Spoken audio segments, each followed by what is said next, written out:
Can you hear me? I'm here. Yep. Can you hear me? Yep, and I can see you. Okay, good. All right, man. Awesome. So, yeah, me and Rich were just talking about the whole video thing, and so I will probably turn off my camera at once we get started here, and plus then you don't have to look at my messy. This is actually Addie's office. We are in the process of moving. Thank God that door is closed over there because there's all kinds of boxes and shit. So like next week, I think we're going to be moving into a new office. So my background will not be as messy for next month's webinar. Anyway, oh, Big Steve is here too. I saw Big Steve a few days ago. In San Diego. Always good to see Big Steve. All right, so today, what are we going to talk about? So Rich Harshaw, if you guys don't know, is probably one of the smartest marketing people in the home improvement industry. This guy, can I share, Rich, a little bit of the conversation that you and I had a few weeks ago when we started to put this thing together? Yep. Or should I keep that between us? I don't remember. I don't know exactly what you're about to say, but it's free game. Go for it. So basically it was, that I didn't like you for a long time. Oh yeah, that's good. Go for it. Okay. So yeah, so Rich and I have a mutual friend. Some of you know Brian Elias from 1-800-Hansons. And I've known of Rich forever, since like the early 2000s. And I won't go into all of that. But Brian Elias, for the last couple of years, has said to me, hey, you got to get with Rich. He's great. He's this, he's that. I said, yeah, Brian, I know. But, I don't really like him that much. So, and I had a couple of reasons why. And then, so I finally relented because Brian is a very, very good judge of character. And Brian knows smart people. And so me and Rich reached out. We had like an hour and a half conversation. We were sharing like battle stories. And it turns out that my not liking Rich was misdirected. And so needless to say, I always, and I told Rich this, and I'll tell all of you this too, just because I didn't like him does not mean I did not respect the talent. And that was one of the first things I said to Brian, was that I respect the dude's talent because he is really very good. And so, but now we're good. So now not only do I respect Rich's talent, but we're good now. I don't not like him anymore. I like him now. He's on my good list of people. So I don't know if that means anything to anybody, but I just think it's a funny story and I thought I would share it with you. Now, what Rich is going to talk about here today is really, really important. And that's why we're doing this webinar. And that is talking about messaging. It goes beyond content. It's really all about messaging and about who you are to the marketplace. And again, this guy Rich is one of the best guys I know when it comes to developing your messaging. How do you show yourself out there to the marketplace? And so what this presentation is going to be all about is how do you develop that? And then how do you use it in your business to drive more leads, to convert more sales, make more money, and how to create good relationships on the back end, which, as you all know, that's what we do. We're all about, how do we take that customer that just paid you a whole bunch of money, and instead of ignoring them, right, how do you now create more of a sticky, what I call sticky relationship that's profitable, not just today, not just for the job, not just for the transaction, but how do you make that profitable for years? Because make no mistake, people, make no mistake, and I think Rich will tell you the exact same thing, is if you are working as a one and done company, meaning I get the job, or I get a customer so I can get a job, your business is going to be on very shaky ground. What you want to do is you want to get the job so you get the customer, because the customer is infinitely more valuable than the job is. All right. And I hope you guys all get that distinction. And what's important about what Rich is going to show you here is that what you say at the beginning, from the very beginning, and then how you build that into your processes and build your business around your messaging is going to determine whether or not you are going to sell more jobs, make more money, and build a profitable relationship with your customer. All right. So, Rich, I hope that's a good setup. I don't know how much of your background you're gonna tell people here. You may want to, for the people that are here that don't know who you are, it might be a good idea to give them just like the 60-second version if you don't already have it built into this, just so they kind of know who you are. All right. Yep. So Good. yeah, so I'm gonna turn it over to Rich. I'm probably gonna jump in and out here, but this is a great presentation. I've seen bits and pieces of it. I think he added some new stuff in here just for you guys. And so Rich, go ahead, man, take it away. Thanks for being here, and thanks for doing this important presentation. It's my pleasure. Thanks for having me. And if you can get my screen to share, just I don't have a reference for if that's happening right now. Do you? Yeah, you're on. We're looking. Okay, good. Yeah, we're looking at your screen, man. Perfect. Okay. Well, hey, by way of overview, I was looking through the attendees names here. By the way, just saw a bunch of people on here I know, and a couple of old names. John Woolston, I haven't talked to you in a long time, but funny thing, John, I was just pulling up your website last week, looking for some information about how to create a great About Us page and tell a story. So that's interesting. Old client of ours. Also saw Steve Renenkamp on here. Good to see you again. My background is real simple. I've been in business now, as of November, a couple months from now, 25 years doing this marketing, consulting, advertising, copywriting thing. It was 2005 when I got contacted by Tim Mush over at Market Sharp. And I think most of you probably know Market Sharp, fantastic software, runs a good chunk of the remodeling industry right now. And he said, hey, I'd like to get you on teleseminars. 2005, they didn't call them webinars yet. And I said, okay, sounds interesting. I got on this teleseminar webinar thing. There's about 300 or 400 contractors on there. The material was interesting, apparently, to those people. I got a lot of good feedback, a lot of questions asked. And afterwards, I said to Tim, who's the marketing guru in this industry? Because I've been involved in lots of different industries, and they all seem to have gurus that they look at for marketing. And he said, well, we've got a lot of sales gurus, and he listed off a lot of the names that you would know. He said, but there's really no marketing gurus. And I said, well, let's take a look at this. So we started doing seminars. This was back 2005, 2006, into 2007.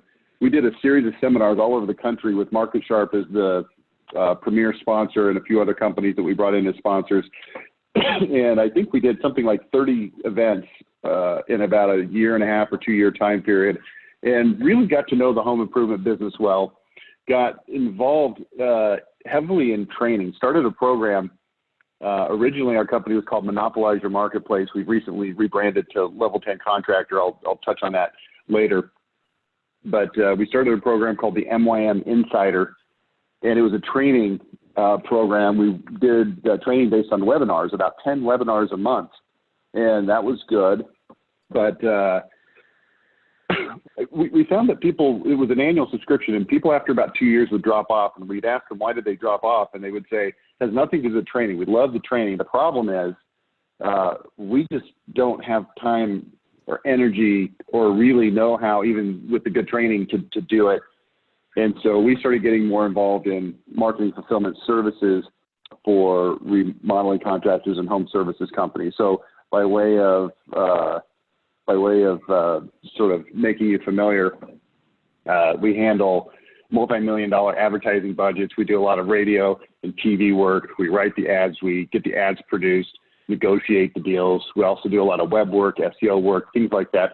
The things that you would expect that contractors need in terms of marketing. Those are the things that we focus on. So I want to kick this content webinar off.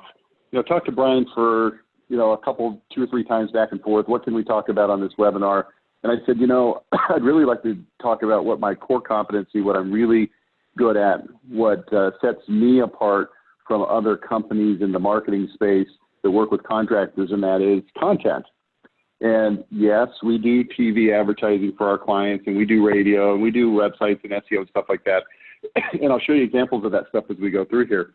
But what we really are is a content company. We know how to say things in a way that starts to resonate with people. And I ended up writing a book earlier this year called Unlocking Unlimited Lead Flow. And I'll talk to you about how to get a copy of that. Brian has graciously agreed to send those out to some of the folks on here. So we'll get those out to you if you're interested. Stay tuned for the rest of the seminar. But in this book, talk about heavily how to create this content. And that's what we're going to focus on here. So to start this webinar, I'm going to tell you a story.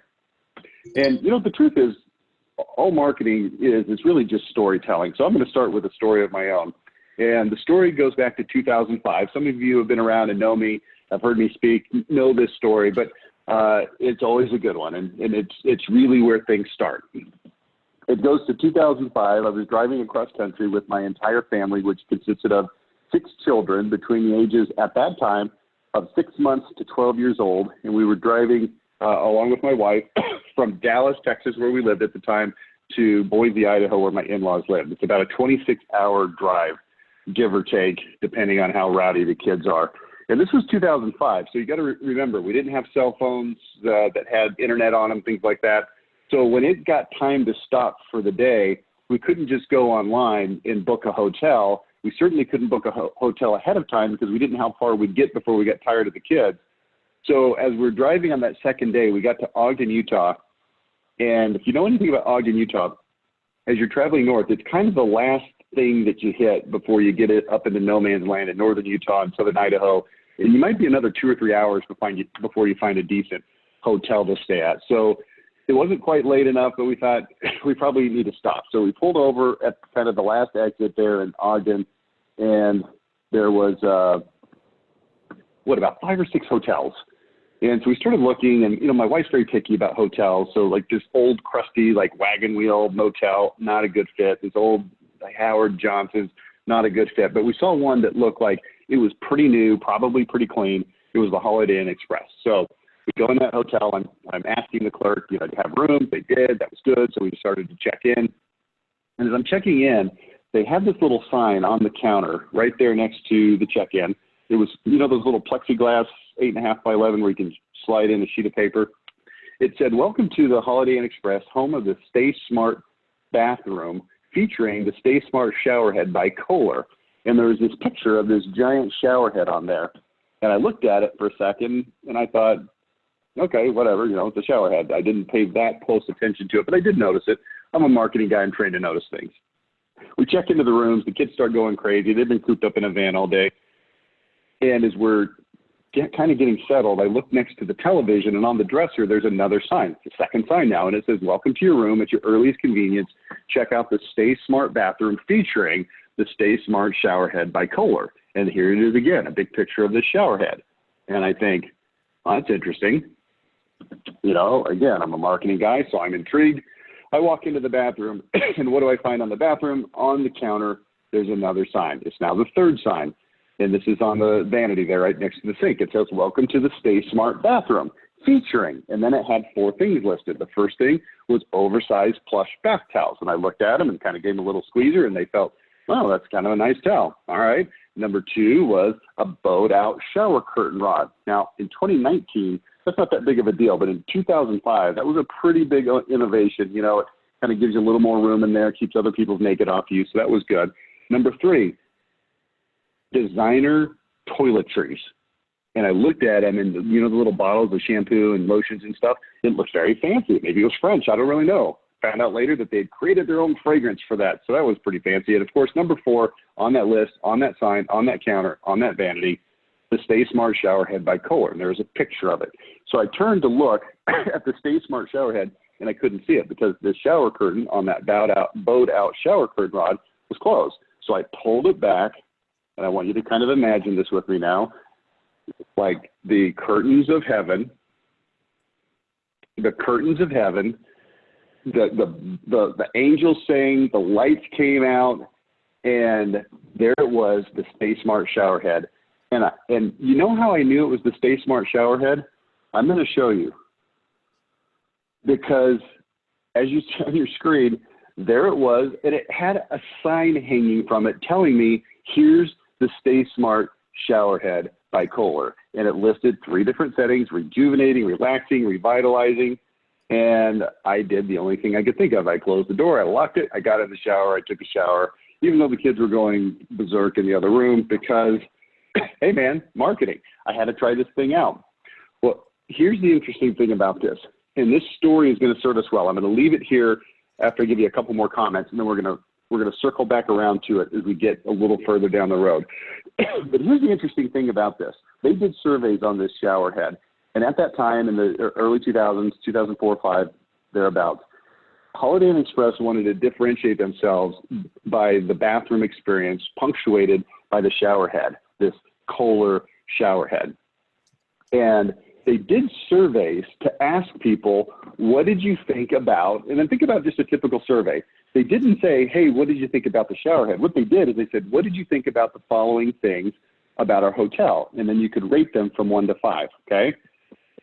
And then they asked about lots of things. So you didn't know that they were trying to hone in on shower head. They asked about the parking lot and the friendliness of the people and the checkout time and the cleanliness and the firmness of the bed and the pillows and the breakfast area and the pool and all the things that go along with a hotel stay. And wedged in there were the questions about the bathroom, towels, the shower head.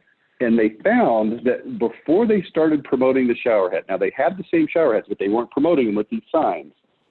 They found out that people rated the shower head about 4.45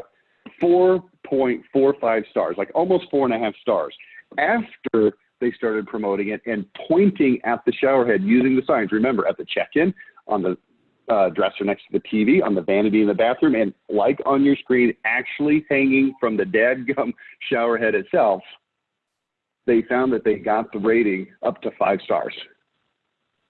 5 stars versus 4.5 stars, exact same shower head. The difference is that they took the time, effort, energy, and money to point at that shower head. So this is the overriding concept that we're going to take into our discussion today, is how do we identify in your business what the quote unquote shower head is. It's an analogy at this point. Okay, you don't need to literally have a shower head. And then we're going to talk about how do we point at it so people notice it and give you credit for it, so that you can then stand apart from the crowd. Okay, that's the whole idea of what we're here to do today. So if you'll follow me on the screen, here's what you'll see. There's all of these green apples, and you want to be the one red apple that just stands out, right? There's what, 25, 30, 40 in your marketplace, how many different remodelers that you compete against. And you'd like to think, yeah, I want to stand out like this red apple. And you think that what is happening right now is, yeah, we're different, we're better, we do all these things great, our competitors are not as good as us, we're awesome, we've been in business for 47 years, we have lots of good reviews, people love us, and you feel like we're this red apple in this giant basket of green apples, and that people can look at that and instantly say, there's the one that I want to do business with. But the reality is, here's what's really happening. You're just another green apple. And you hear that, and maybe get a little bit probably offended is not the right word, but maybe a little bit put out, and you think, no, no, you don't understand, Rich. We are different. We are better. We do perform, you know, on a different level. And here's the problem with that. People don't know that you're different and better unless you take the time and in a very compelling way, point at the things that are different so that they can know what's different. But here's what we find. Most marketing is just full of platitudes. As a definition for you on the screen, platitude, words, phrases that are drearily commonplace, predictable, that lack power to evoke interest through overuse, repetition, that are nevertheless stated as if they were original or significant. Things like, we've got the best service, we've got the highest quality, we've got the largest selection, free estimates. Here's my favorite. We've been in business since 1431 BC. As if somehow just having been in business a long time somehow makes people automatically draw a conclusion that you're different and better. You'd be shocked, maybe you wouldn't be shocked, in fact, you probably wouldn't be shocked, the number of $2.3 million companies that do siding, roofing, windows, gutters, whatever, you know, bathroom remodeling. The number of those companies I find that are doing $2.3 million and have been in business for 47 years. Now think about that. If you've been in business for 47 years and you're doing $2.3 million, here's what that means. You've not found a way to grow, or you don't want to grow. And usually those companies get most of their business from repeat and referral business. Now that sounds like a positive thing, and it is good. Obviously repeat referral is good. Here's the problem with it. It's not scalable. And it doesn't allow people outside of that immediate circle of repeat and referral business to understand who you are, how you're different, why you're better, why they should do business with you. So that's what we're going to talk about, is how to break past these platitudes and get to, you know, something stronger, which is what we call identity. So on the one hand, you got platitudes. On the other hand, you've got identity. So let's do a quick Google search. I did a speaking assignment earlier this year. I think it was over at James Hardie. And I said, hey, I'm going to go Google James Hardie siding in Dallas so that I can show you the sites that come up, and I'm going to put them on the screen, and I'm going to show you that these companies that come up first, I'm not going to cherry pick. I'm going to just take the first, second, and third ones that come up, and I'm going to put them on the screen to show a point that the websites don't allow these competitors, these contractors, to stand apart from each other. And they said, yeah, Rich, we really wish you wouldn't do that because it could embarrass our dealers. And I said, fine. So I took those out and I used a different example of window companies in New Haven, Connecticut or something like that. But I put them back for this webinar. So let me show you what happens if you type the words into Google, Dallas James Hardie siding. Here's the first thing that comes up, this thing called Allied Siding and Windows. Now, here's what I want you to evaluate. We're evaluating, is this website full of platitudes? Remember, platitudes are words or phrases that are drearily commonplace, boring, that lack the power to evoke interest through overuse and repetition, but are used anyway. So let's take a look. Allied Siding and Windows, Irving, since 1988. What is that, 31 years, 41 years? I can't keep track of how old I am. I think that's 31 years ago. We've serviced over 40,000 satisfied customers with home improvement projects in Texas. Allied Siding and Windows installs more Hardie plank siding than any other company in Texas. Now with sales and production teams in Houston, Dallas, and Austin, Allied Siding and Windows is equipped to deliver award-winning products. And guess what? High quality service. Now, here's what I want you to think about and kind of juxtapose this. What if your sales guy walked into the house and this is what he said? What if he said, you know, we've been in business since 1988 and done over 40,000 satisfied home improvement projects in Texas, and we've installed more Hardie plank siding than any other award-winning quality and service. You'd fire the dude because that's a dumb thing to say. Not that those things are inaccurate. It's not that those things are not true, although I don't know if it's true that they've done the most, because if you've never noticed before, every single Ford dealership is the highest selling Ford dealership in Texas or whatever state you live in. Nevertheless, these are platitudes. Now, keep this in mind as we go to the next one. This is the second one that came up in my search, RJ Construction. Okay, got a picture. That looks nice. If you go down, I'm going to, the next image is going to be scrolling down. So this is what happens if you scroll down. Now, besides the fact that it's hard to read because it's on this kind of weird gray thing with all these words and stuff behind it, here's what it says.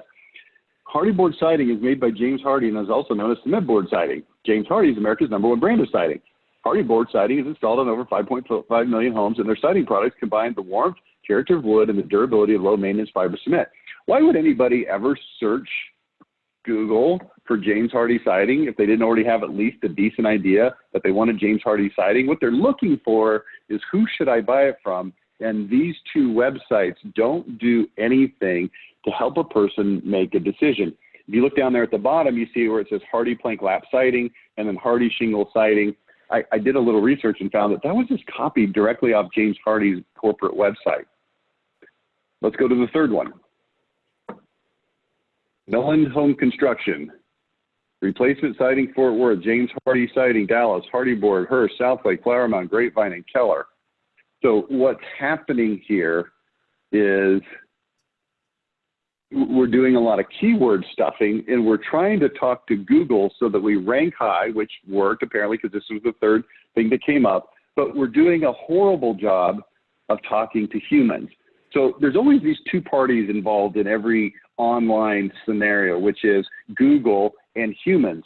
And a lot of companies and a lot of individuals that are involved in like search marketing and stuff like that, they're good at talking to Google. They understand sort of how to talk to Google, but they're really not good at all in talking to humans. And I've got news for you. Google's never going to buy anything from you. Humans are. So we've got to balance this. Most companies lean really heavy into Google and not at all into humans. What you want is you want to lean into Google and you want to lean into humans. And the human part of this is super important because it's going to affect all of the marketing. See, we're not here today to talk about websites. I just use websites because they're easy to find. It also happens to be probably the most important marketing tool that you have.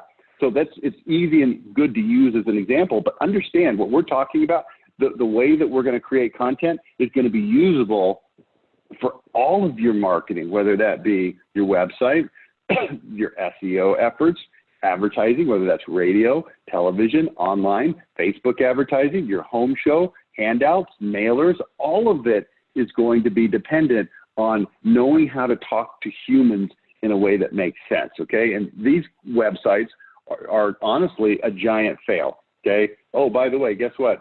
Here's that exact same content that we saw on the previous website, copied from James Hardie's site, pasted onto this site as well, because they don't know what to put, okay?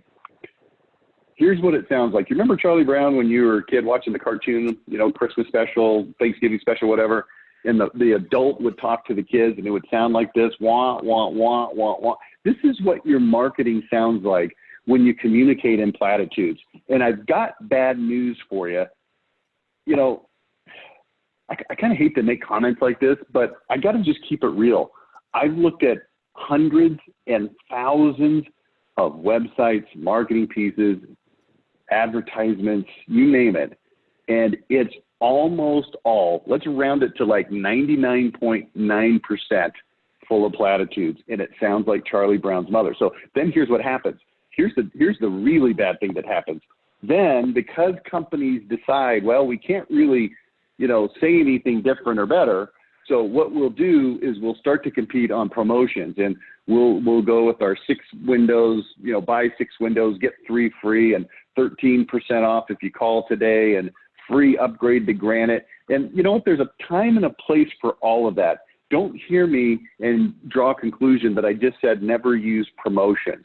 But do hear me loud and clear that if that's the only thing that you're really competing on, and the other things that you're competing on are platitudes, and so they're not really moving the needle at all, then what you're really doing is you're training the marketplace to buy based on who's got the best offer.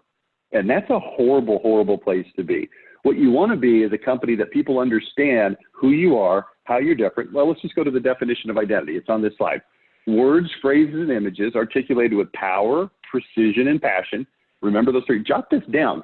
Power, precision, and passion that instantly and definitively communicate, instantly and definitively communicate who you are, how you're better and how you're different and better, and what customers can expect when doing business with you. So here's just a good test for you, kind of a self-audit. Pull up your website, or pull up your most recent mailer, or look at your home show materials, Or look at the most recent TV commercials that you produced or radio ads that you created and ask yourself, do they have power, precision, and passion? Do they instantly and definitively communicate the following: who you are, how you're different and better, and what customers can expect when doing business with you? Because if they don't, then what you've got is a platitude situation on your hands. Okay? Now, we're going to circle back to the shower head right now. And we're going to talk about a principle called confirmation bias. People look for evidence to support what they already believe, and they ignore or they minimize evidence that goes against what they believe. Okay? This is what makes politics go around.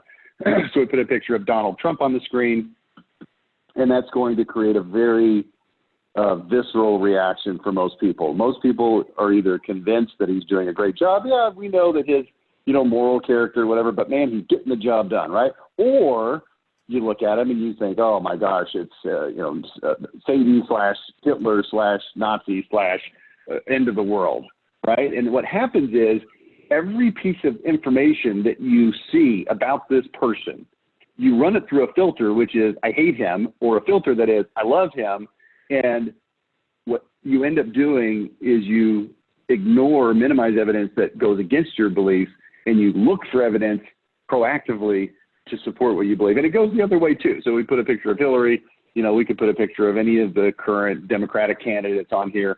And it's the same kind of a thing. It's the same thing that allows parents to believe that their children are good, even when faced with overwhelming evidence of finding marijuana in their room, because that was somebody's cousin's friend's brother from, Colorado that brought that here. And I don't even know who they are or how it got there. And you say, oh, okay. Yeah. And this is where we get the shower head, right? So bringing it full circle from the beginning, if you point at the shower head and you tell people it's great, then what they're going to do is believe that it's great, and they're going to give it credit, and they're going to notice it, and they're going to look for evidence to support it. So what will happen now is when people go to use that shower at the Holiday Inn Express, instead of completely not noticing the shower head, see, most people will only notice the shower head if it's particularly poor, if it's calcified, if it's disgusting, if the water pressure is terrible, if it's too high to reach or it's too low and it's, awkward. But in most cases, in 80 to 90% of the cases, people are never going to notice it at all. And I want you to think about all the things that you do in your company that are good and awesome and that you've spent so much time, effort, and energy to perfect and to do well. And the reality is people aren't even noticing them. So what we've got to do is find them, isolate them, identify them, and then point at them with power, precision, and passion so people know who you are, how you're different, how you're better, what they can expect. And we want to do this ahead of time. Usually what we find in remodeling marketing is that it's historically been a very sales-driven industry, meaning, hey, just get me in front of the prospect and I'll close, 30, 40, 50, 80, up to, I think, what's Rodney Webb, like 93%. The problem with that, well, let me give you a quote. Write this down. It's not on the slides. Write it down. Victory goes to the one with superior forces at the point of contact. Victory goes to the one with superior forces at the point of contact. And normally in this industry, historically in this industry, the most important point of contact has been the sales meeting. And what I'm going to urge you to do is to take the points of contact of your website, your advertisements, your home show, your everything that you do. If you're canvassing, what you say when you open your mouth, what you leave on the door. You're at the home show, what's on your booth, what's on the little pop-up banners, what's on the things that you hand out. If you're doing shared mailers in Valpak or RSVP or Home Mag, what it's saying in there. All of this needs to have your shower head identified and pointed at, okay? So here's the questions, kind of to take you through this process. So you do things really, really well. What do you want people to know about you? The reasons that your customers love you, what you want to do is identify them and articulate them so it's impossible to miss. If they don't immediately if they can't tell what to expect, you lose. If you have to tell people, you have to tell people what to expect. This is pointing at the shower head. I mean, it's just that simple. So that's what we're going to do. I'm going to go through this process and show you how to do it now. So that's kind of the identification of what the problem is. It's a general, in general terms, what the solution is. But now I'm going to kind of take you into the weeds and show you how to actually do this, okay? First, a case study. This is a company called Upscale Remodeling up in Ithaca, New York. Found that this company had, sort of a typical crap-looking website. and just very full of platitudes. I don't want to spend a ton of time reading through this. You can look at it and tell it's full of platitudes, you know, make sure it's done right. So I did an interview, what we call an identity discovery session with this company. And here's what I found. They're detail freaks, almost to the point of OCD. And I asked them, so give me examples. Tell me some stories of time when your OCD kicked in and when your detail orientation really, you know, served the customer well. And they started telling stories about going to extraordinary lengths to find just the right pull knob for kitchen cabinets when the homeowner looked at them and said, yeah, I like him, but they could tell by the tone of her voice that she didn't really love them. And so they went to 5 different places in a different city because their town was small, Ithaca, and they didn't have as big a selection. Just stuff like this to just help me understand who they were. Their customers love them, but their website makes them look like every other remote. Remember, green apples, red apples, they're just all green apples. So we tried to fix that. So here's what we came up with, and I'll show you a little bit more of this later. You can look it up yourself on your own, upscaleremodeling.com. But here's what we came up with. This top part where it says we're hyper strict on installation standards, that's what we call a slider. So after a few seconds, it slides and a new image, a new headline comes in. But this is the first one. We're hyper strict on installation standards. Every little detail, down to the last nail, is carefully considered. Now, I want you to just think about this in terms of the definition of identity: power, precision, passion, that allows you to instantly and definitively understand who this company is, how they're different and better, and what people can expect when doing business with them. Now read the header again.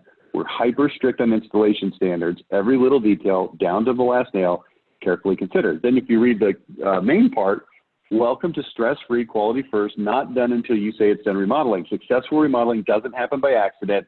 It's deliberate, measured, and absolutely on purpose. We're sticklers for details. We obsess over perfection. So we're not the fastest and we're not the cheapest, but we are, according to our clients, we're simply the best. Does that make sense? Now, here's the question for you. Can you tell by looking at this web page, first of all, is there or is there not power, precision, and passion? Can you instantly and definitively tell who they are, how they're different and better, and what you can expect when doing business with them? Now, here's an interesting byproduct of this that I want you to really internalize, and I want you to think about it, and it should make you feel good tonight when you go to sleep, if you can figure out a way to pull this off. Here's what we're doing. Usually, it's a little more subtle than this. This is a little more in your face, but here's what we're doing. We're price conditioning.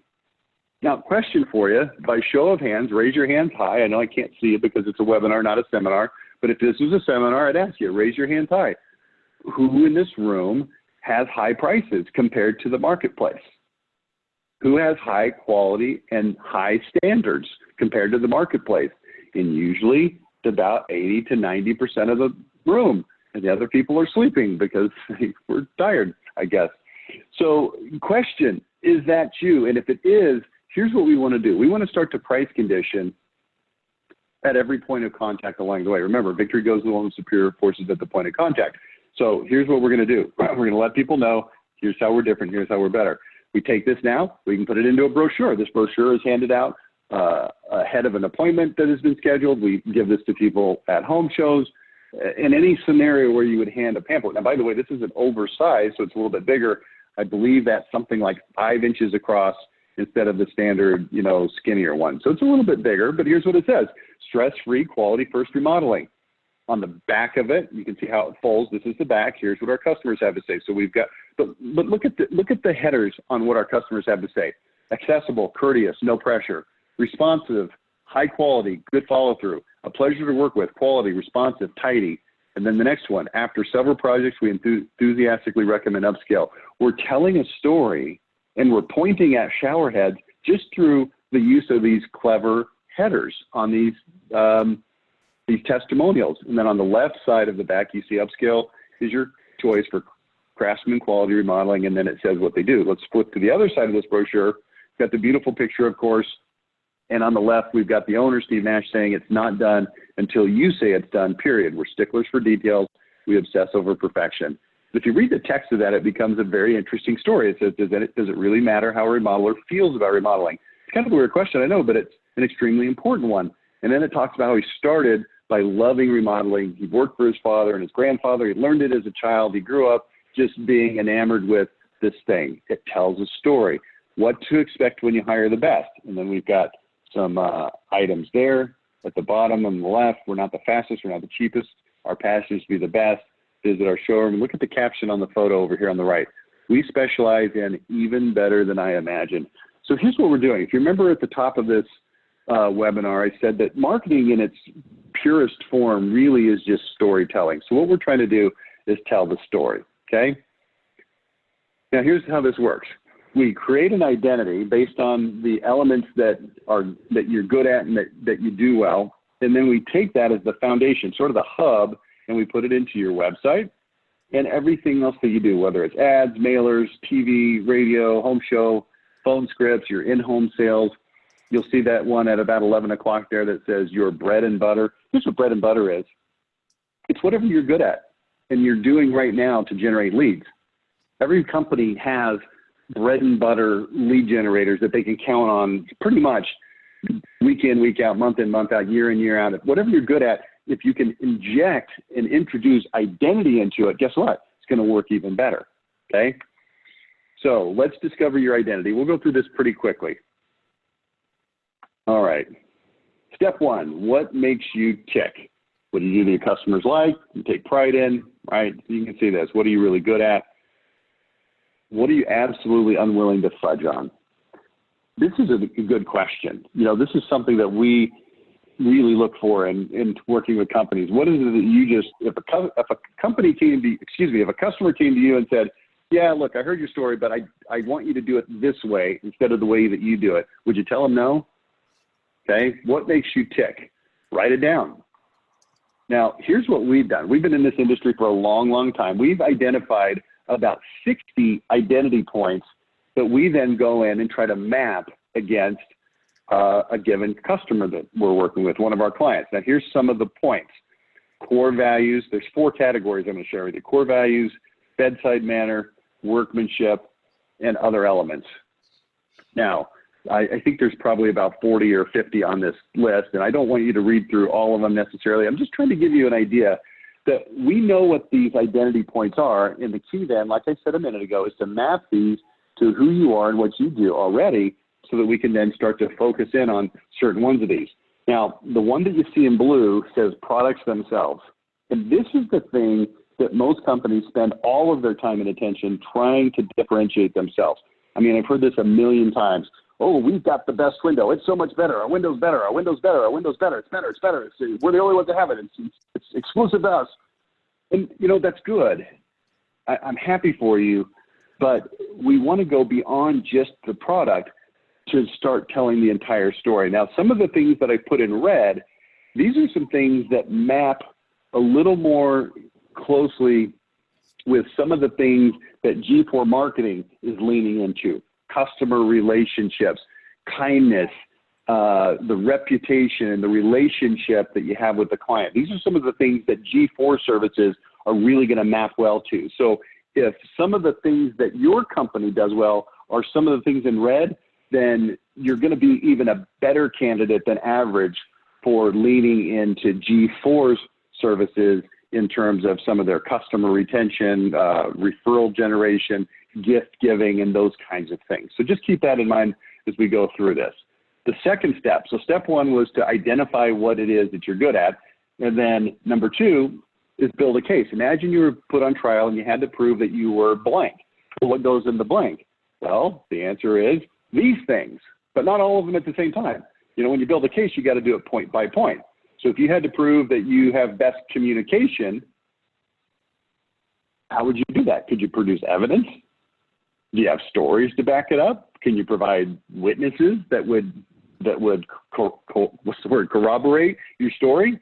Be as specific as possible. You can't use platitudes, okay? And then we want to create social proof and evidence that proves that. Online reviews. Remember on that brochure I showed you, we didn't just put customer reviews. We actually mapped those reviews to identity points. Real customer references, project photos with captions or videos, case studies, awards and accolades. Your About Us page is an important one. But you have to explain this stuff to the jury. You can't just say, hey, we've got a great reputation. You can't just say we've got, you know, whatever it is you have. You've got to explain it to the jury so that they understand, the jury being your prospective customers. Step 3 is to integrate this concept of power, precision, and passion. Here's what I found. If you speak with power, people will believe you're powerful. They're going to be drawn to you. Your character and competency is not questioned when you speak with power. When you speak with power, you stand out from the crowd. Now, I'm going to use an example. I used to use this example all the time, and then the example became really not usable, but I'm going to use it anyway. Before Donald Trump was involved in politics, I used him as an example on this slide. I would say he's a person that speaks with power, so people believe he's powerful. They're drawn to him. His character and his competency are not questioned. That's a little hard to remember now because so many people hate him and they think his, you know, policies and personality are so messed up. But think back to before he was a candidate. Everybody loved him. All of the people that now hate him used to love him because he just exuded this power because of the way that he conducted himself. Now, don't misunderstand. I'm not saying conduct yourself as if you were Donald Trump and, you know, have his similar behavior. I'm saying there's a principle that says you will exude power if you speak in a powerful, authoritative way. So now we take all this stuff that we've just identified through these steps, and now we're going to go through and integrate it into your marketing. And we're going to spend a little time on websites. Don't want to spend a lot of time. I wouldn't say we're short on time right now, but we certainly don't have a million years. So I'll go through this kind of quickly. The first place I want you to put this information is into your website, because this is where the majority, I don't think majority, all of your potential customers are going to check you out online. So if you can build a case online, and you can have power, precision, and passion online, and you can, you know, point at your shower head repeatedly so people know who you are, how you're different, and why you're better on your website, it's going to serve you really, really well. So I showed you this earlier. This was the website from Upscale Remodeling. You remember the first slider. This is the second slider. We focus on every single detail of every single job. That's how we guarantee 100% satisfaction, start to finish, no exceptions. I want you to think about the power, precision, and passion of this statement. We focus on what? Every single detail of what? Every single job. That's how we what? Guarantee 100% satisfaction. How? What kind of satisfaction? Start to finish, no exceptions. This is powerful language. Here's another one. Our warranties have backbone and teeth, not loopholes. When we say it's covered, you can take it to the bank. Again, the showerhead we're pointing at is the warranty, but we're doing it with power, precision, and passion in a way that it comes alive to telling the story. We're using interesting, powerful words. We're hyper strict on installation standards. This is the one that you saw originally. I'll go past it quickly. Consistent, clear communication is our calling card. Always know your job status. No unpleasant surprises. When? Ever. Okay, you get an idea for power, precision, passion. That's what we do. Okay, that's how it works. I already went over this with you earlier, so I'm going to go past it quickly. Let's see. This is on the About Us page. Trust is a matter of both character and competency. We're not just good at what we do. We're good people too. And then on this page, we talk about, you know, how they're good people. I'm going to encourage you to go to this website and just take a look around. It's called upscaleremodeling.com. You can go check it out. This is a page that offers some evidence. This is case studies. We've profiled a few of our customers, get a behind the scenes peek at how we work and what we do. And then we've got the Gossets and the Hendricks. And when you click on those, and you can actually do this on the website, you'll see that there's a story with photos of the Gossets and of the Hendricks and of the before, during, and after of their job, telling what they did, what their problem was, how we fixed it, and what they thought about it. Telling stories, okay? Another website, this website just launched this last week. Go check this out, Ameritech Windows. It's ameritechwindows.com. Anyway, the absolute best windows in Colorado. This is a triple pane window company. And then, you know, when we go in to talk about triple pane windows, you know, we do it again with power, precision, and passion. We don't have a lot of time to go through this in detail, but I am going to encourage you to check these out for yourself. You can go to servicechampions.com. This is a client of ours. You can also go to servicechampions.net, two different companies that are, one is a licensee of the other, Southern California and Northern California, respectively. This is work that we've done that you can see inside these websites. Jericho Home Improvements, there's that Ameritech Windows, Upscale Remodeling. There's several others, but those are a good place to start so you can kind of see this for yourself. The next step then is SEO. So, well, what does SEO have to do with this? Isn't SEO just trying to get found by Google? Well, yes and no. It is about getting found by Google, but here's what else it is. It's about getting found by Google and then people liking what they find so much when you get found by Google that they stay on your page longer, so that Google will then raise you up in the search standing. See, here's what most people don't realize is that the number 2 thing that Google is looking for in terms of determining who to put high in the rankings is how long people stay on your website when they find it. This is being measured by Google. You know that, right? The number 1 thing is just what's the sheer volume of traffic to your website. And that's hard to compete if you're a smaller guy, because the big companies are spending $1 million something on advertising, and they're driving all this traffic to their website, and they've been around for a long time, and they've got all this online traffic, and things are, just traffic. But here's what Google is also looking at very carefully. Okay, great, you got all this traffic, but how long do people stay? And if people go to your site and they don't stay long, that's a problem. And the reason that they don't stay long usually is because the content on there is leaning heavily into Google, but not into, remember earlier, humans. So we've got to bridge that gap, and we've got to create content based on your identity that people will actually read, enjoy, be interested in, and then here's a word that we use, start digging around. We call it diggability. Are they going to dig around in your website? The longer they dig and the deeper they dig on your website, guess what? The longer people will then stay on your website, and the more Google will push you up. See, content is going to help your website. Content is also going to help your SEO. Content, obviously, we're going to get to this in just a minute, is going to help your advertising and lead generation. Brian, do you want to jump in? Do you have any comments? One of the things that, and it's kind of beyond, can I go back a little bit on this? You can do anything you want. It's your webinar, my friend. No, you know what? Keep going. I'll ask you when you wrap this up a little bit. Okay, fair enough. Write down your questions, and we'll tackle them at the end. By the way, if anybody's got questions for Rich, just put them into the chat box, because I'm watching the chat box, and I'll be happy to respond or ask Rich the question in the chat box. The other thing too, I've got a number of questions about whether or not we're going to make a replay available of this. Rich, are you okay with making a replay available? Now, I'm kind of like the Soup Nazi. If you don't watch it live, you don't ever get to see it. I'm kidding. Yes, of course. Yeah. So yes, we will make it available. Okay, so you see on your screen right now, this is a brain that looks like Google's logo.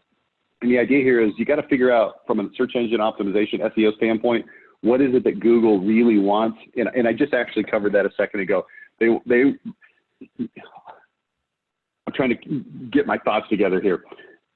So much of SEO is actually just bullcrap that people are doing to try to hack through Google's algorithm. But here's what the algorithm really wants. Think about weight loss. If you wanted to lose weight, what do you got to do? Answer. Number 1, quit eating so much. Number 2, exercise. That's it. All of these products, a gazillion and a half products that are for sale, are all hacks to make eating less and exercising easier for you to deal with. With SEO, it's basically the same thing. Number 1, you've got to have a website. If it has a lot of traffic, that's good. And number 2, if people stay on your website a long time, that is the number 1 factor and number 2 factor that Google is going to look at to determine if a website is worthy to send traffic to. Everything else is noise and hacks. And we could debate that out, and you say, well, what about this? This is important. And, like people say, well, Google wants videos. Well, why do you think Google wants videos? Because videos are interesting. But here's the problem. If you create a video full of a bunch of platitudes, now all you've done is make a video with a bunch of platitudes that nobody wants to watch, and you haven't helped yourself. It's not video that Google wants. It's interesting content, and if you happen to put it into a video, that's even better because people will watch it and stay even longer, right? Does that make sense? So the question is, what's interesting and relevant? And the answer is, again, the exact same stuff. See, this isn't about website building. This isn't about SEO. This isn't about lead generation. This isn't about post-sale follow-up. This is about everything. It's all the same process. It's called great content every step of the way. Because why? Victory goes to one with superior forces where? At the point of contact. One point of contact, your SEO. Another point of contact, your website. Okay? So here's what we would recommend that you do. Create diggable blog posts. Instead of just generic blog posts, the 7 reasons why you should not hire a roof, why you should not attempt to fix your roof yourself. Okay, that's good. But how about this? I couldn't sleep, so I emailed an angry customer at 2:45 a.m., and then we tell the story. And the story is how you got a complaint on a review engine, but it didn't come in until 10 o'clock at night, and you saw it, and it was too late to contact the customer. So you sat there, and it just bothered you so bad that you couldn't sleep that night. So finally at 2:45 a.m., you got up and you wrote an email, and then next morning at 6 o'clock, you got your crews on the and your production manager on the phone. You said, we got to fix this. And by 7:30, somebody was contacting the customer, and by 10 a.m., the problem was fixed. That's a great blog post, right? This is telling a story. Well, what does that fall under? It falls under core values of accountability and doing the right thing. We just gave away 440 American flags for Veterans Day. We support 49 mamas in Haiti. Each is responsible for raising 10 orphans. Core values. What we did when a vendor accidentally undercharged us by $42,300. And then, of course, you would tell the story about how we made it right. We discovered this in our accounting audit, and we could have easily gotten away with not paying that vendor. They would have never known, but we paid them anyway. 20% of the time, we advise people not to buy from us. This would be under a core value of advocacy, right? So we got to find stories that map to your company, that map to your identity points. Bedside manner. Why fine my staff $10 for every minute they're late for meetings? So what is this talking about? Bedside manner, being on time. And this shows, hey, we're serious about being on time. And we drill this into our managers who drill it into our staff by making sure that they're on time. If they miss our meetings, if they're a minute late, it's $10. If they're 5 minutes late, it's $50. So far, the record is 9 minutes late because nobody wants to pay a Benjamin for being late to a meeting in our company. So when it comes to us being there at your place, you can bet we're going to be on time. How we perfected the art of accurate quoting and not making customers mad. So I'll just put some of these on the screen. You can get an idea. I like this one. Inside the creepy sales boot camps other companies send their sales reps to. Steve Renningkamp, that'd be a great one for you to put on your website, right? Because I know you guys have this like really, really awesome 2-step, very soft close that works really, really well for you. But we could come in and expose, right? Watch for companies that use the FedEx close. Why we say no to facial hair, visible tattoos, and face piercings, okay? Workmanship. Why we use $9 tubes of caulk instead of the $3 cheap tubes. Think about that. What a great story this is. If you're a window installer, is there such a thing as cheap caulk, and is there such a thing as expensive caulk? Well, of course. Well, what's the difference? Well, one's better. Well, how? Well, let's tell the story and how over the course of a year, that extra $6 adds up to an extra $5,300 in cost for us. But it's worth it because we don't have angry customers. There's no leaks. We don't have to come back. We save this on warranties. See, tell your story. You got to point at the shower head. You could use a $9 tube of caulk all day long because it's the right thing to do and because it serves you and your customers well. But if you don't ever tell anybody about it, you don't ever point at it, you don't ever put a sign about it, you don't ever put a blog post about it, and then you don't create a video about it and stick it on Facebook, guess what? Nobody's ever going to know. And so now you just have higher costs and people are mad because you're more expensive. You got to tell your story. My installers get 0 warnings. Go ahead. Hey, Rich, can I jump in here? So you know what's really interesting as you're looking at this and you're thinking about this, one of the ways to really think about this is that everybody out there, and when I say everybody, we're talking 95 to 98% of every contractor in your market that offers what you do, your products and services, basically says the same stupid shit that everybody else says. And when you're saying the same stuff that everybody else says, and you're showing up like everybody else shows up, how can you possibly compete on anything other than price? And price is a strategy. You cannot win the price game. There is no winning. It is a lose-lose situation. And so as you're looking at this, let me yeah. So let me tell you what companies do to try to get around that. And it's a good strategy, but it falls a little bit short. So here's what the good companies will do. They still don't know how to communicate this identity. They don't know how to point at their shower head necessarily. But what they do is they take professionalism to a very high level. So they're very branded. They've got nice trucks. Their guys show up in great shirts. They're very friendly. They do all these things that make them look and feel like a very professional company. And then they spend more money than their competitors so that people hear them on the radio. They see them on TV. They see them on Facebook. So what happens is the higher end companies win because people associate the way that they look with a brand.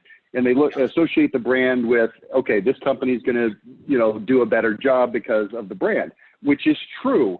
But here's what happens. I start getting contacted by those companies when they hit $10 million and when they hit, $44 million and $30 million saying, hey, we're now competing against the other three companies that have a great brand, but we can't get past them. Okay, Now let's layer on top of that. How about this? Tell your story. Oh, then we start to really kill them. That sounds bad, but we do. We kill them. Right? Yeah, absolutely. I mean, but also, I mean, look, getting to 10 million, I know that, and you have a great book, and I know you're going to offer, we're going to offer 10 copies of the book for free. It's a great book, by the way. It's thick, but I think I read through it in, maybe a couple of 3 sittings.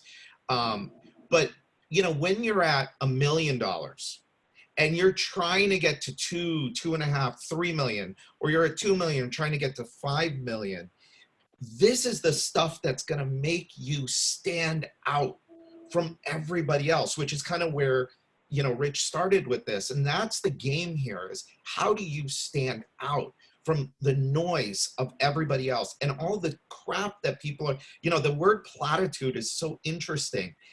That's what is out there. Everybody says, oh, we have great workmanship. Everybody says we've been in business for all this time. But look at these, when you look at it as a story, like what Rich is talking about, it puts you in a whole nother category. And not only with your lead generation, but also the relationships that you develop with the customer, because now they know more about you. They know a story. And one of the big things, and I'll stop after this, Rich, so we could start wrapping up here. But when you think about referrals, which is a big area for us where we help companies make more referrals, one of the things that you need in order to successfully make referrals is you need to give your customer a story to tell other people. Right? You can't just, if you just show up again like everybody else and do what everybody else does, there's no story to tell you. They'll forget about you. And when you do stuff like this, why we use $9 tubes of caulk instead of $3 cheap tubes? I mean, you could just take that alone. And there's now a story that your customer can go tell their friends and family about you. You become memorable.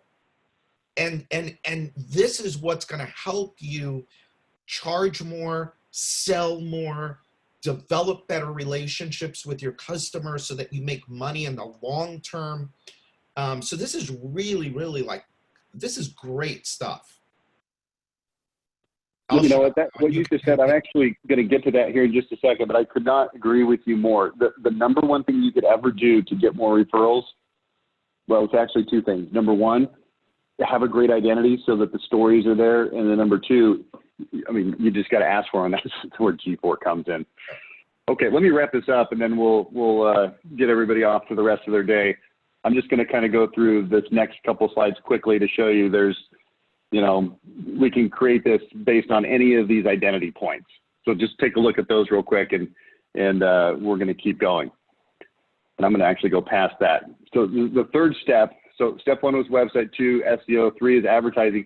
To create advertising, now all we got to do is repurpose the stuff that we just wrote for the blog posts. Okay? So if you really want to make the jump to $10 million, you want to grow your company, you've just got to find a way to reach a lot of people at a reasonable cost per 1,000 people. Radio, TV, Facebook, it doesn't matter where. It just matters that you've got a good cost per thousand, and that you got a good target. And then identity. It becomes identity, all right?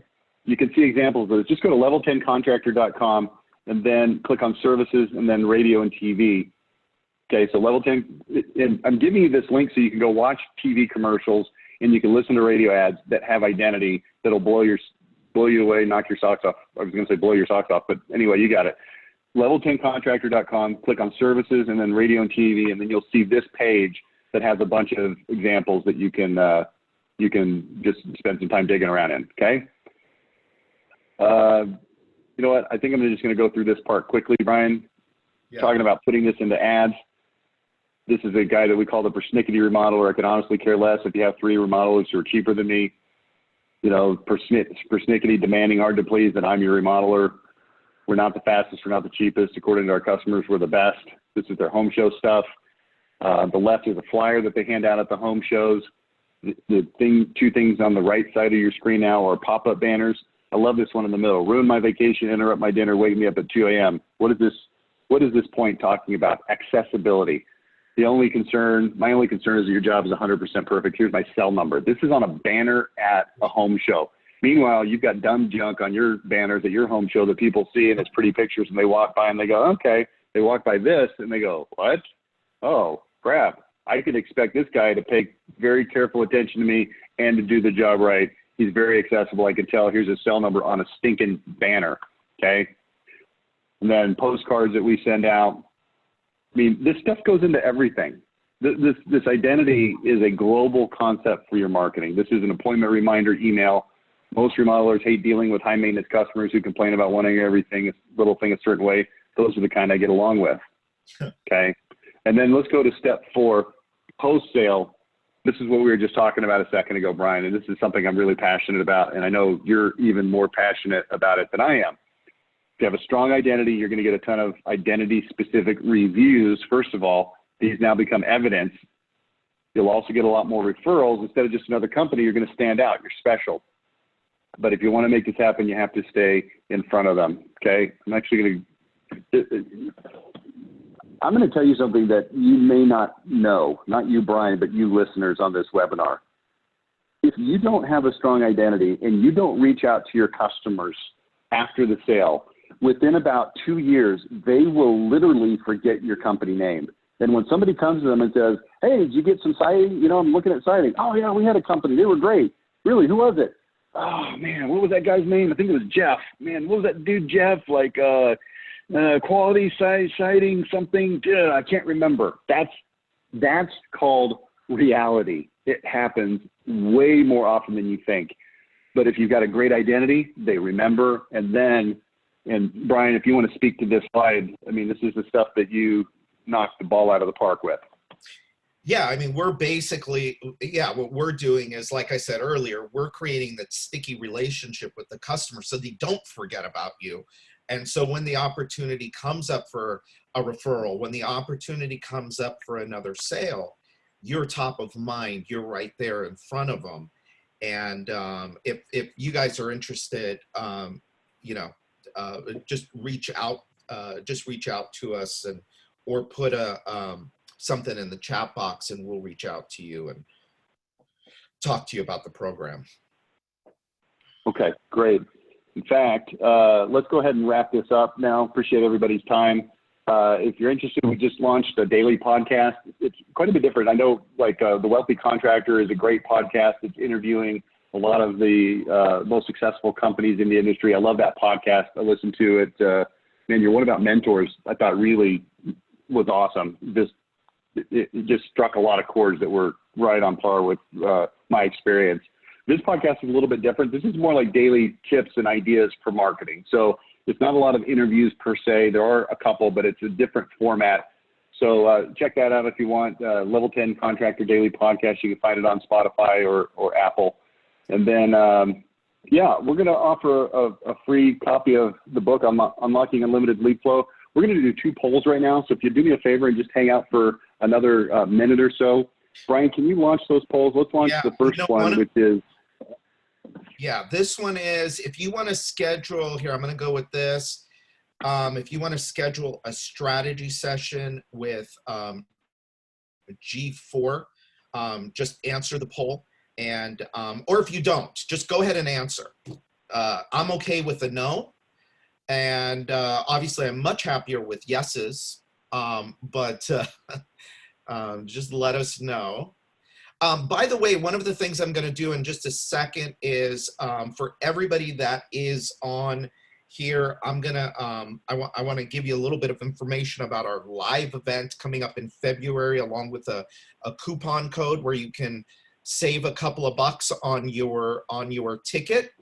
So just another few seconds here on this poll. Go ahead, and about half of you have voted. They call it voting. A few more. All right, cool. Let's end that one. And then who wants a copy of Rich's book? Who wants a copy? Just hit yes. Oh wow, lots. Oh, Rich, we went past 10 already. That's okay. I'll just make you pay for it. No big deal. No big deal. I'll do it. It's worth it. It's a great. No, I'm kidding. We'll get those out to you. We got a giant stack of them sitting over here because, quite frankly, nobody bought them. I'm kidding. We have it. Lots of people buy them, but we will give them away to your folks, Brian. Appreciate you having us on the webinar today. Yeah. No, it's a good book. I mean, you guys should all read it. You know, it's specifically targeted for home improvement businesses, and yeah. Oh, you're gonna send out a lot of books, Rich. But which is great. Okay. I'm happy you guys are doing that. Let me just do one other thing here, Rich, is I'm gonna put in the chat box to everybody here. I'm giving you a link to our Accelerate Live event. Go check that out. That's happening February 5th and 6th here in South Florida. This is an owner's event. It's an owner's event. It's a lot different than most every event that you've been to in the home improvement industry. You could check out some information there, and I put a coupon code in there, and that'll save you a few bucks on your ticket. So in closing here, Rich, hold on, let me let me make one comment just real quick. I know some people, I was reading some of the chats, had to bail out a couple minutes early. If you're listening to this on replay, my contact information is on the screen, or it was. My email is rich@level10contractor.com. Shoot me an email about the free book. If you missed the poll, no problem. We'll get you hooked up. Just put free book in the subject line, and I'll get you taken care of. Yeah, cool. That's great. All right, so look, great stuff here, Rich. I really appreciate you taking the time and doing this. Hey, look, we still have most everybody on the line. Let me ask one other question, then I gotta go. One of the things that I think is really powerful when it comes to identity and the messaging that you put out there is using your face, you know, you as the owner of the business, because people buy from people. You know, they want to. So many people want to put out, and if you can just speak to this for a minute, they want to put out advertising that looks corporate, that looks like, oh, we're a big company.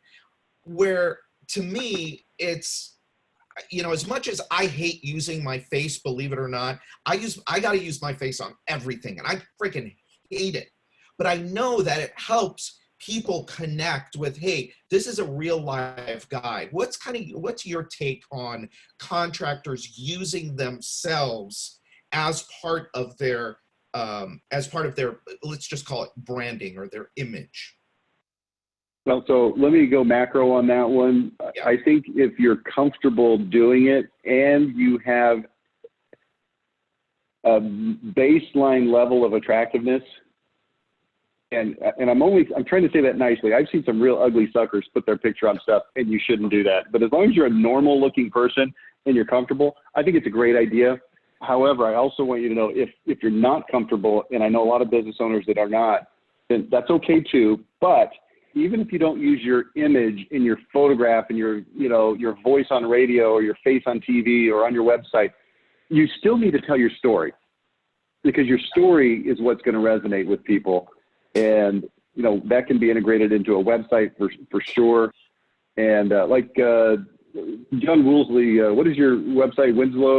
Montgomery Winslow Roofing, I think, in Florida. Google that and find that. Read the About Us page, and his photo is not on there, I don't think. It might be, but I mean, the story is what makes the difference. So if you can take a story and match it with a face, awesome. But I 100% agree with you, Brian, on this point, that people want to do business with people, and they want to do business with people that they feel like have a reason that they do things the way that they do, not just that they exist. Yeah. Yeah. I say do more of it. Even if you're not the best looking in the you know, in the town, iPhone's got a lot of filters on it. We can, you know, you could clean it up and make it look good. Well, I'll give you an example. Let me give you a real specific example. I've got a company in Kansas City that I do business with, a James Hardy dealer. Yeah. And the owner of the business is an older lady. She's in her 60s. Yeah. And doesn't necessarily match real well to a lot of their customers. Now, their son runs a lot of the leads, but he's in his early 30s. Yeah. So we actually decided, you know, this one a little bit on the old side, this one a little on the young and inexperienced side. So we actually went not with them, but we're still telling their story. So Yeah. it kind of depends. I don't want somebody to feel like if they don't put their picture on there that, you know, oh my gosh, you're going to lose. Yeah. I think you're going to win more with your picture, but I think you can do awesome. Tell your story. Help people understand who you are, where you're coming from, what your history is, what your background is. That can all be integrated and weaved into this stuff. Yeah. Cool. All right, Rich, great stuff. We're getting a lot of really good feedback here from people on that have been here with us for over an hour now. Wow, hour 20 minutes.